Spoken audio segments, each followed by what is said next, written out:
Shalom saudara-saudara, pada bagian ini saya ingin berbincang-bincang kepada kita sekalian mengenai tingkat kesejatian gereja dan hamba-hamba Tuhan di Indonesia khususnya dan di seluruh dunia pada umumnya. Saudara-saudara, Rasul Paulus pernah berkata bahwa dia bergembira atas pemberitaan Injil, entah itu dengan maksud baik dan meskipun termasuk dengan maksud mencari keuntungan. Dan memang faktanya gereja berkembang di dalam ukuran kuantitas dan jumlah. Gereja memang kenyataannya berkembang di bumi ini, khususnya di dalam hal kuantitas. Pada zaman perjanjian baru, mulai kisah para rasul sampai beberapa puluh tahun atau ratusan tahun kemudian, gereja menjadi sesuatu komunitas yang unik, di mana gereja dipenuhi oleh bukti-bukti yang tidak terbantahkan tentang kebenaran, tentang kasih, tentang ketulusan, dan tentang hadirnya Allah menyertai saksi-saksi Tuhan.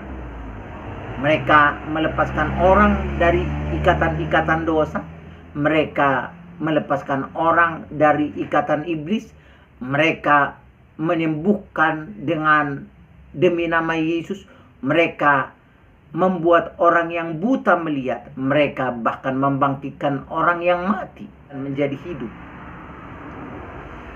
Terbuktinya syarat-syarat saksi Tuhan di dalam kehidupan para rasul dan murid-murid berikutnya yang percaya kepada Tuhan, ketika mereka mempertanggungjawabkan imannya itu dengan secara tulus, disertai oleh keberadaan Tuhan yang hadir mengikuti hidup mereka, mengawal pelayanan mereka, bumi dan semua orang, dikatakan oleh Alkitab di dalam catatannya, semua orang mengakui keberadaan komunitas pengikut Yesus itu dengan nyata.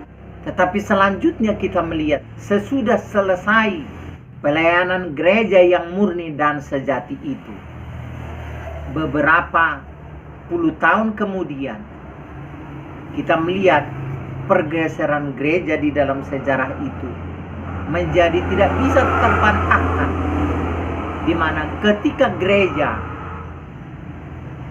berhasil memenangkan masyarakat untuk datang kepada Yesus, ketika masyarakat mengakui keberadaan gereja itu dan dia menjadi satu kekuatan komunitas, maka dari sinilah kita menyaksikan bergesernya gereja, atau saya menyebutnya melalui kebijakan-kebijakan dan tindakan-tindakan para pengurus gereja, paus, pendeta dan sebagainya. Kita melihat mulailah gereja itu menjadi bergeser dengan bervariasinya sistem-sistem yang bekerja, bervariasinya sistem-sistem yang mereka buat sendiri, termasuk dengan niat baik, termasuk dengan niat mencari untung, meskipun mungkin tidak pernah secara sengaja untuk berniat jahat, tetapi berniat mencari untung ketika ini tidak lagi pada jalur motivasi yang baik, tentulah ini akan bertalian kepada maksud jahat. Oleh karena dorongan daging, dorongan nafsu manusia, dan keserakahan manusia. Fakta yang kita melihat di dalam perkembangan gereja adalah bervariasinya sistem yang terjadi di dalam komunitas-komunitas sinode itu. Dua garis besar tentang gereja sekarang adalah antara sejati atau tidak sejati. bagaimana gereja yang sejati itu sejak semula.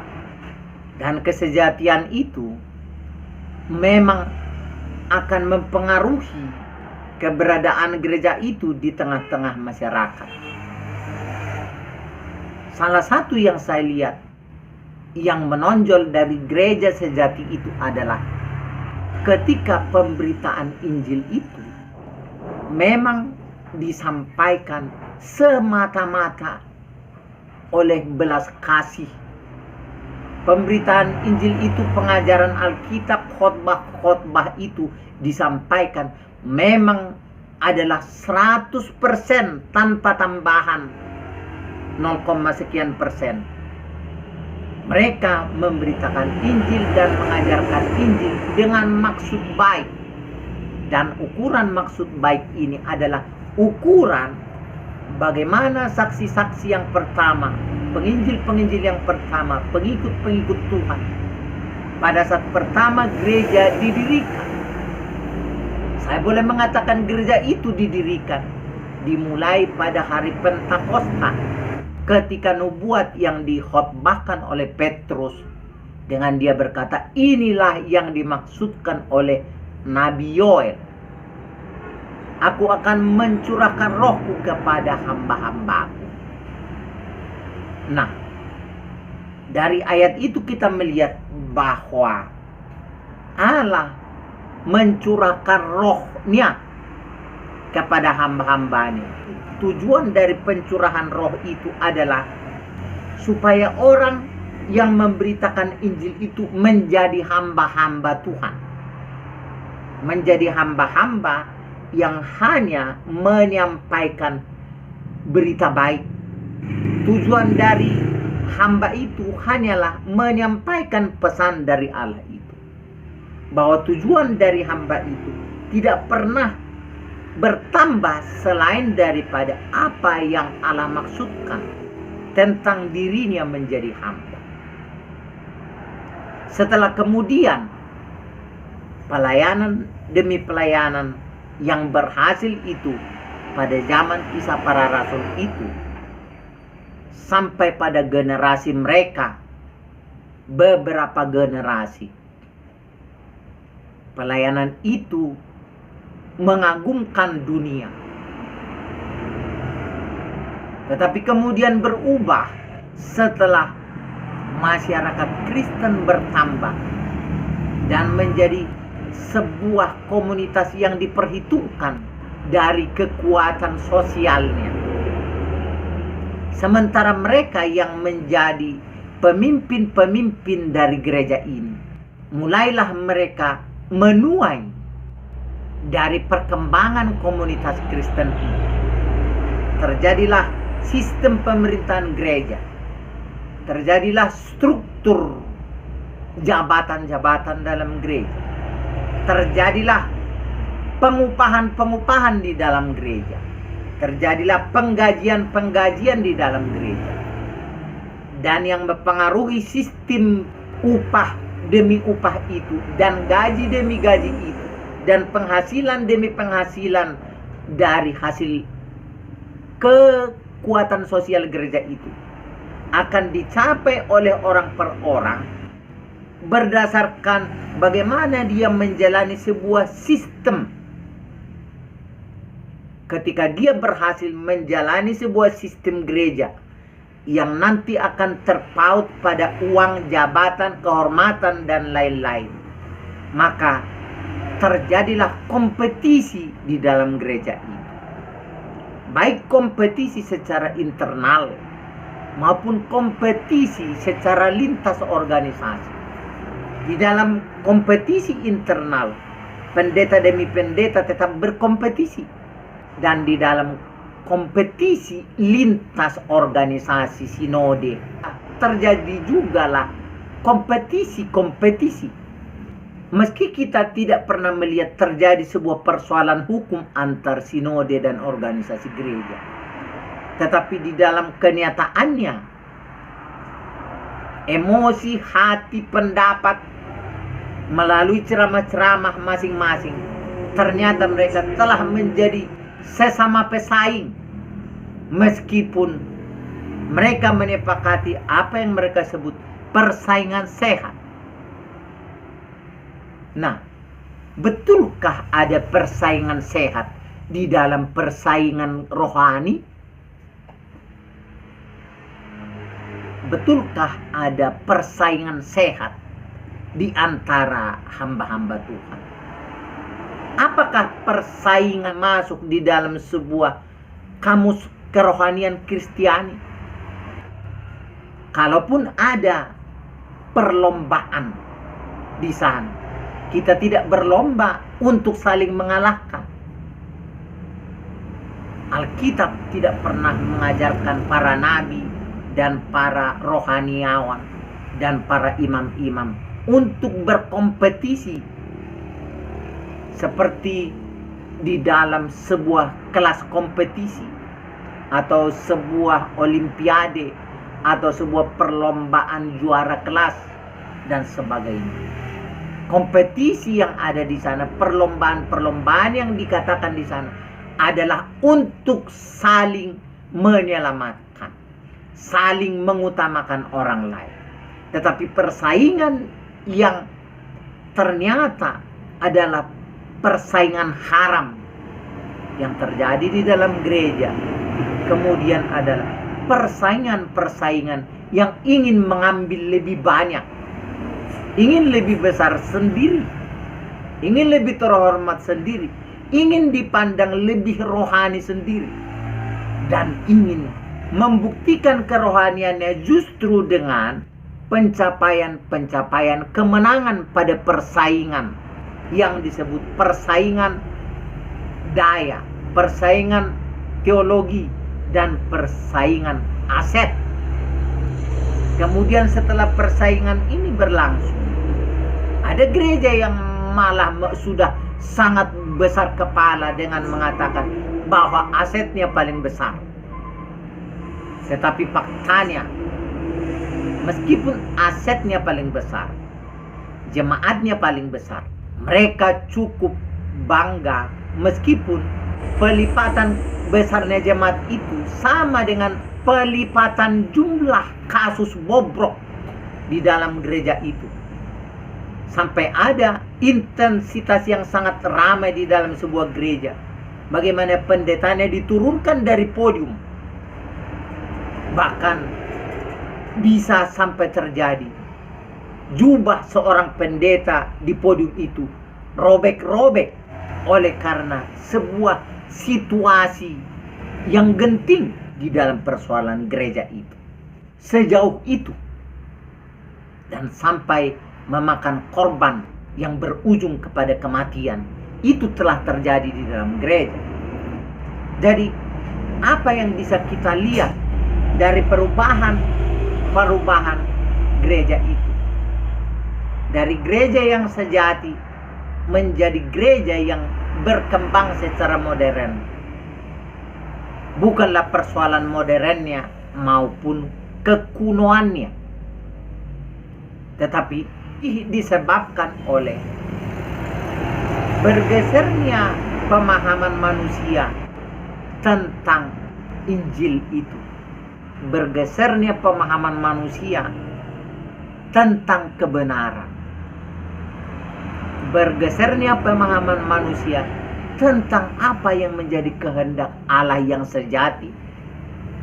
Sejak Alkitab itu menyatakan Allah, sejak Allah menyatakan diri di dalam Alkitab, di dalam Kejadian sampai dengan kitab Wahyu, memahami Allah yang tampil di dalam Alkitab itu tidak lagi sebagaimana nabi-nabi yang sejati, hamba-hamba Tuhan yang sejati berpikir pada waktu itu. Berpikirnya pendeta-pendeta, pengurus-pengurus rohani Kristen sekarang ini, mereka sudah dimasuki oleh pikiran-pikiran baru yang sangat halus-halus, sehingga ketika yang halus itu menyatu dan menyatu semakin padat, maka ternyata menjadi sangat keras dan membatu. Sehingga ketika itu terjadi, Orang tetap merasa gereja itu normal, merasa pelayanannya itu normal, padahal sesungguhnya menjadi terasa normal karena tidak ada yang mempersoalkannya. Merasa gereja itu normal karena Tuhan belum datang berterus terang memberikan vonis bahwa pelayanan itu normal karena tidak ada hukum yang dilanggar dari aspek kenegaraan, karena tidak ada hukum yang dilanggar dari aspek budaya.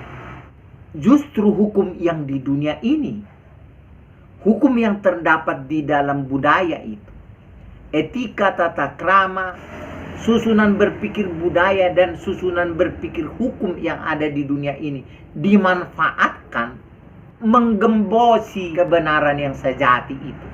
Mengapa? Saya mencontohkan sebuah sinode besar di mana para peserta sinode telah sepakat memberikan kekuasaan kepada seorang pemimpin untuk menentukan kebijakan. Dan ketika apapun kebijakan yang diambil oleh pemimpin yang mereka pilih, maka menjadi dianggap terikat dengan Allah. Menjadi kebenaran yang dianggap setara dengan kebenaran surga. Karena sudah diteken. Jadi apa yang dilihat manusia baik, apa yang dipandang manusia baik, yang dirapatkan, yang disinodekan manusia baik, ketika kita memeriksanya di dalam firman Tuhan, itu sangat-sangat jauh dan tidak ada keterkaitan. Sekalipun manusia itu bermaksud baik, ketika dia tidak terikat kepada bagaimana sejatinya Allah berkenan, bagaimana sang Tuan dari kabar baik, sang Tuan Raja dari kerajaan itu menghendaki bagaimana hambanya itu. Jikalau seorang raja punya hamba, apakah hamba-hamba itu berunding dan berniat baik untuk melakukan yang benar, sehingga terjadilah kesimpulan yang pasti bahwa apa yang mereka rundingkan itu berkenan kepada raja? Justru ketika para penasehat, para panglima dari seorang raja berunding di luar pengetahuan raja, itu adalah sebuah hal yang patut dianggap sebagai pemberontakan. Apa yang kita baca mengenai hamba Tuhan, mengenai pendeta, kita kaitkan di dalam hal kerohanian. Mereka adalah hamba. Tetapi apa yang dilakukan oleh hamba itu ternyata hanya berfokus kepada apa yang mereka anggap baik bagi mereka sendiri. Itulah faktanya. Karena di dalam faktanya, saudara-saudaraku, ketika berunding sebuah sinode beserta perangkat-perangkat strukturnya itu, yang mereka kerjakan di sana adalah membangunkan gereja itu secara sinode. Lalu sinode itu menjadi besar dengan uang yang menjadi besar, dengan aset yang menjadi lebih besar, dan semua aset, kekuatan uang dan sebagainya itu dari jutaan jemaat yang berhimpun mengumpulkan daya dari gereja itu. Ada berapa persen yang kembali kepada jemaat itu? Yang kembali kepada jemaat itu adalah kuburan. Dan itu pun bukan dibayar oleh pendeta. Nah, mengapa di dalam faktanya gereja sudah tidak berbuat apa-apa sekarang? Apakah betul teori dari teolog yang mengatakan Allah sudah tidak mengadakan mujizat dengan banyaknya sakit penyakit di hari-hari terakhir ini? Apakah betul Allah sudah tidak ada? Allah sudah tidak hadir. Yesus sudah tidak mengadakan mujizat. Yesus sudah tidak menyembuhkan. Alkitab mengatakan Yesus tidak pernah berubah dahulu, sekarang, sampai selama-lamanya, termasuk kasihnya, termasuk kuasanya, termasuk kepeduliannya. Sebab hal mujizat, hal penyertaannya di dalam Markus 16 sampai 18 dikatakan di sana, penyertaan dan tanda-tanda itu yang menyertai pemberitaan Injil itu berlaku sampai akhir zaman. Aku menyertai kamu sampai akhir zaman. Dan tanda-tanda yang menyertai, tanda-tanda kehadiran Tuhan yang sejati itu harus dibuktikan seturut dengan apa yang dijanjikannya. Tidaklah mungkin dia yang berjanji itu mengingkari janjinya. Tetapi karena para hamba-hamba itu sudah tidak cocok untuk mewarisi janji-janji dari tuannya itu. Itulah yang sedang terjadi. Jadi kesimpulan sejauh ini yang bisa kita ambil adalah bergesernya segala kepintaran manusia, modernisasi gereja, dan kebutuhan gereja telah menggesernya secara halus dan halus. Kemudian ketika dengan umur yang panjang, debu-debu dan pasir-pasir itu telah membatu dan telah menjadi batu sandungan bagi gereja. Itulah yang terjadi. Syarat gereja yang sejati yang kita lihat di dalam Alkitab adalah gereja hanya menjadi hamba. Gereja tidak memanen sendiri. Gereja tidak menggunting bulu dombanya sendiri. Hamba tidak memanen sendiri. Hamba tidak menggunting sendiri. Hamba tidak memanajemen sendiri apa kehendak Tuhan. Hamba hanya mendengarkan lebih banyak, sebagaimana Tuhan telah memberikan contoh cara mengerjakan sesuatu yang dikehendaki oleh sang raja, sang Tuhan terhadap hamba-hambanya. Apakah sekarang pendeta-pendeta di dalam sinode-sinode yang beragam ini masih sebagai hamba? Justru lebih banyak kita lihat mereka telah menjadi raja-raja baru. Apa buktinya mereka menjadi raja-raja baru? Sebab banyak di antara mereka bekerja sedikit tetapi mendapatkan lebih banyak. Hamba-hamba ini telah banyak menjadi perampok-perampok.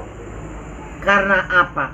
Karena mereka tidak diberi Tuhan untuk menuai apa yang tidak mereka kerjakan, tetapi telah mereka tuai sendiri berdasarkan persekongkolan mereka sendiri atas dasar dunia ini dengan hukumnya yang sah, atas dasar kesepakatan, atas dasar persekongkolan bahwa sesungguhnya sejak semula pelayanan tentang ibadah, pelayanan tentang pemberitaan dan pengajaran Injil tidak diuntukkan untuk memperkaya hamba, melainkan memperkaya orang yang dilayani oleh hamba.